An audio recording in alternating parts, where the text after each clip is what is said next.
আজকের ভিডিওটা রান্নাঘর থেকেই শুরু করছি। তো সকালে উঠে চা বসিয়ে দিয়েছি। তো প্রথমে চাটা ভালো করে আমি ফুটিয়ে নিচ্ছি। তো ফুটিয়ে নিয়ে একটু ভালো করে নাড়াচাড়া করে নিলাম, তাহলে চা পাতিগুলো একটু ভালো করে মিশে যাবে। তো চাটাকেও বারবার করে উতাল তুলে এবার হচ্ছে চাটাকে আমি নামিয়ে নেব। তো প্রথমে আমি চাটা দিয়ে দিচ্ছি বাবাকে। তো বাবা হচ্ছে সকালবেলায় শুধু চা খায় আর হচ্ছে তারপরে সারাদিন কিছু খায় না, একবারে দুপুরবেলা ভাত খায়। তার জন্য বাবাকে একটু চার সাথে একটু বেশি করে বিস্কুট দিতে হয়। তো চলো বাবাকে দিয়ে আসি। তো এবার হচ্ছে বাবাকে চা দিয়ে তারপরে হচ্ছে আমি চা খেয়ে নিচ্ছি। আর মার জন্য লাল চা বসিয়ে দিয়েছিলাম, তো মা সেই লাল চাটাকে নামিয়ে নিচ্ছে। হ্যালো এভরিওয়ান, আমি সুব্রতা। আমার নতুন একটি ভিডিওতে সবাইকে অনেক স্বাগত আর অনেক অনেক ভালোবাসা। সবাই কেমন আছো? আশা করছি সবাই খুব ভালো আছো আর আমরাও অনেক ভালো আছি।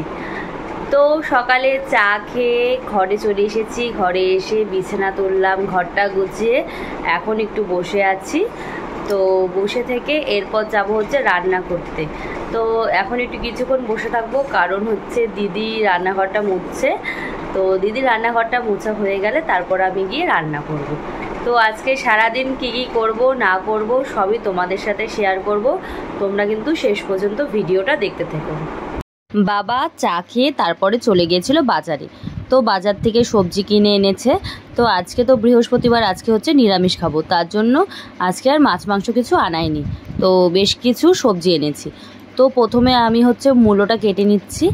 আজকে করব মূলো দিয়ে মুগ ডাল।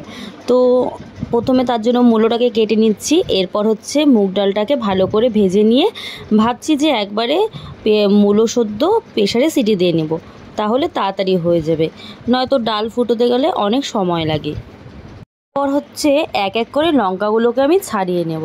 তো লঙ্কা আর মূলোটাকে ভালো করে ধুয়ে এবার হচ্ছে আমি থালের মধ্যে উঠিয়ে নেব।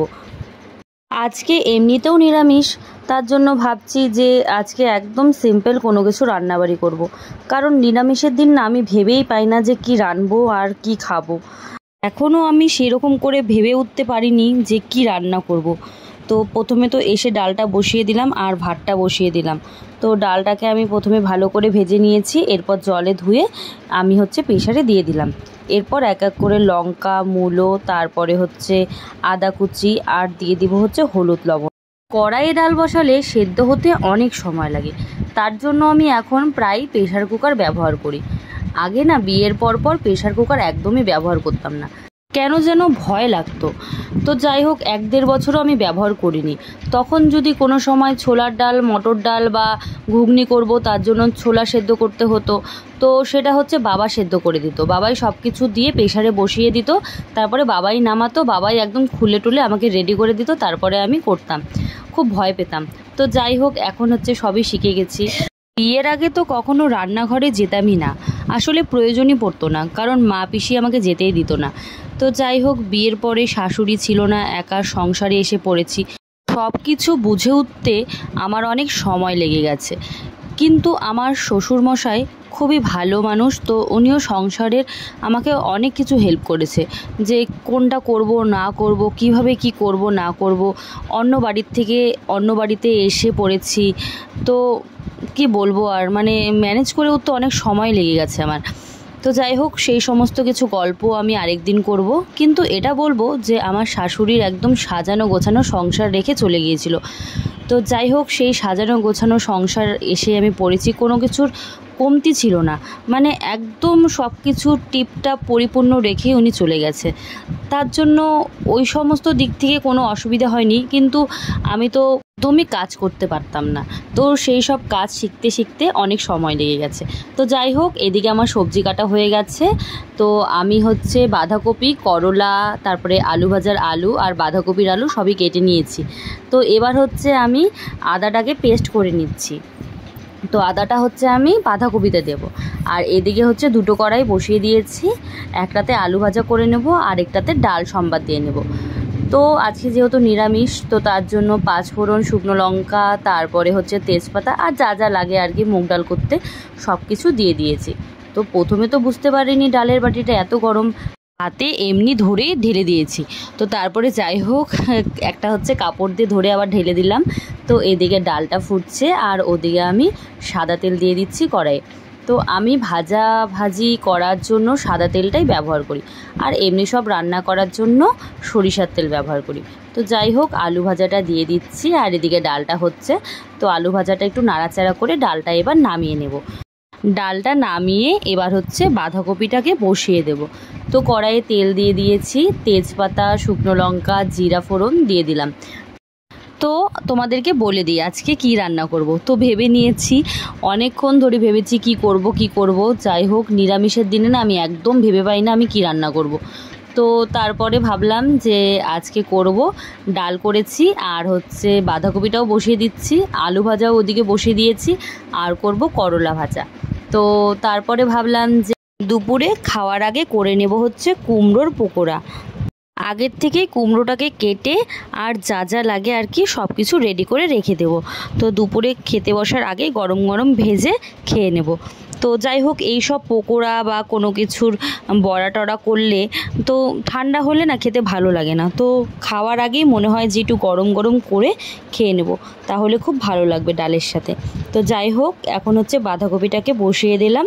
তো এবার হচ্ছে একটু লবণ দিয়ে ভালো করে নাড়াচাড়া করে একটা ঢাকনা দিয়ে ঢেকে একটু ভাপিয়ে নেব।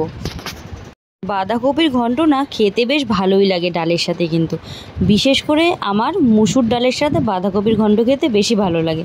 তো যাই হোক, এদিকে হচ্ছে বাঁধাকপিটাকে ঢেকে দিচ্ছি। তো এদিকে হচ্ছে বাঁধাকপি হয়ে গেছে, আর বাঁধাকপিটাকে নামিয়ে এবার হচ্ছে আমি কেটে রাখা করলাটাকে বসিয়ে দেব। তো লবণ হলুদ দিয়ে বসিয়ে দিয়েছি, ভাজা হতে থাক। আর আমি এদিকে হচ্ছে সব কিছু একটু গুছিয়ে নিই। তো রান্নার পরে প্রতিদিন যদি আমাদের ব্যবহারের কৌটোকাঠিগুলো আমরা একটু মুছে নিই, তাহলে বেশ পরিষ্কার থাকে। আর বিশেষ করে বেশি হচ্ছে নোংরা হয় তেলের বোতলগুলো, কারণ তেল যতই ভালো কিছুতে রাখো না কেন বারবারই না চুয়ে চুয়ে পড়ে। আমি অনেক কিছুতে ট্রাই করেছি তেল রাখা, কিন্তু তাও কেন যেন তেল গা বেয়ে পড়েই যায়। তো যাই হোক, আবার আজকে এই দুটো বোতল বার করলাম। তো বোতলগুলোকে ভালো করে মুছে আমি জায়গা মতো রেখে দিলাম। আর এরপর হচ্ছে আমি একটু চিনি আর চা পাতার কৌটোটাকেও ভালো করে একটু মুছে নেব। তো ওখানে যা যা কৌটো আছে সবগুলোই আমি মুছে নিয়েছি। তো মুছে হচ্ছে এবার আমি জায়গা মতো রেখে দেব। তো এদিকে আমার হচ্ছে রান্নাও হয়ে গেছে, করলাটাকে নামিয়ে নিয়েছি। এবার হচ্ছে আমি গ্যাসের ঝিকগুলোকে এক এক করে ধুয়ে নেব। তো তার আগে আমি হচ্ছে ভাবলাম যে না, আগে গ্যাসটা মুছে নিই, তারপরে ওগুলো ধোবো। তো তার জন্য আমি এখানে হচ্ছে গ্যাসটাকে ভালো করে মুছে নিচ্ছি। তো সকালে একবার গ্যাসটাকে ভালো করে মুছে নিয়েছি, তার জন্য অত একটা নোংরা হয়নি। তো যাই হোক, রান্নার পরে তো মুছতেই হবে, না হলে ভালো লাগে না। তো তার জন্য আমি একটু ভালো করে সব দিকটা মুছে টুছে নিচ্ছি। আমাদের বেশিরভাগ সময়টাই যেমন রান্নাঘরে কাটে, তার জন্য আমরা রান্নাঘরটাকেই একটু ভালো করে পরিষ্কার পরিচ্ছন্ন আর টিপটাপ করে রেখে দিই। তাহলে না কাজ করতেও বেশ ভালো লাগে, আর দেখেও খুব ভালো লাগে। তো যাই হোক, এদিকে আমি গ্যাসটাকে ভালো করে মুছে নিচ্ছি। তো গ্যাসটাকে কিন্তু রান্নার পরে ভালো করে মুছে টুছে সুন্দর করে রেখে দিলে দেখতে বেশ ভালো লাগে কিন্তু। তো আমার এদিকে গ্যাস মোছা হয়ে গেছে। গ্যাস মুছে আমি চলে আসলাম গ্যাসের ঝিকগুলোকে মাজতে। তো যেহেতু আজকে বৃহস্পতিবার নিরামিষ খাবো, তার জন্য সকালে একবার ভালো করে মেজে নিয়েছিলাম, তার জন্য আর নোংরা হয়নি। তো যাই হোক, এক এক করে আমি সব কিছু একটু ভালো করে ধুয়ে টুয়ে জায়গা মতো রেখে দেব। রান্নার কড়াই আর যে দু একটা বাসন বেরিয়েছিল সেগুলো রেখে দিয়েছি, দিদি কালকে এসে মেজে দেবে। আর আমি এদিকে সব কিছু ভালো করে আমার ধোয়া হয়ে গেছে। এবার হচ্ছে আমি জায়গাটাকে ভালো করে একটু মুছে নিচ্ছি। মুছে নিয়ে বেসিনের পাশে যা যা থাকে সেই সব কিছু আমি জায়গা মতো এক এক করে রেখে দিচ্ছি। তো এদিকে হচ্ছে আমার সব কিছু হয়ে গেছে কাজ টাজ। তো তার জন্য লাস্টে একটু বেসিনটাকে ভালো করে ধুয়ে নিচ্ছি। আমি আমার বাড়ি, তারপরে আমার ঘরগুলোকে যেরকম সব কিছু গুছিয়ে রাখার চেষ্টা করি, সেরকম আমি রান্নাঘরটাকেও প্রতিদিন সেইভাবে একটু গুছিয়ে পরিষ্কার করে রাখার চেষ্টা করি। তো এদিকে হচ্ছে কথা বলতে বলতে আমার বেসিনও পরিষ্কার করা হয়ে গেল, আর একটা কাপড় ছিল সেই কাপড়টাকেও আমি ভালো করে ধুয়ে নিলাম। তোমাদেরকে তো বলেই দিয়েছি আজকে কি কি রান্না করব, তাও তোমাদেরকে আমি আরেকবার সব কিছু দেখিয়ে দিই। এই হচ্ছে আজকে আমাদের খাবারের মেনু। তো যাই হোক, ভিডিওটা আজকের মতো এটুকুই। তোমাদের সাথে দেখা হচ্ছে আবার পরের কোনো ভিডিওতে। সবাই ভালো থাকবে আর সুস্থ থাকবে। আর আজকের মতো টাটা।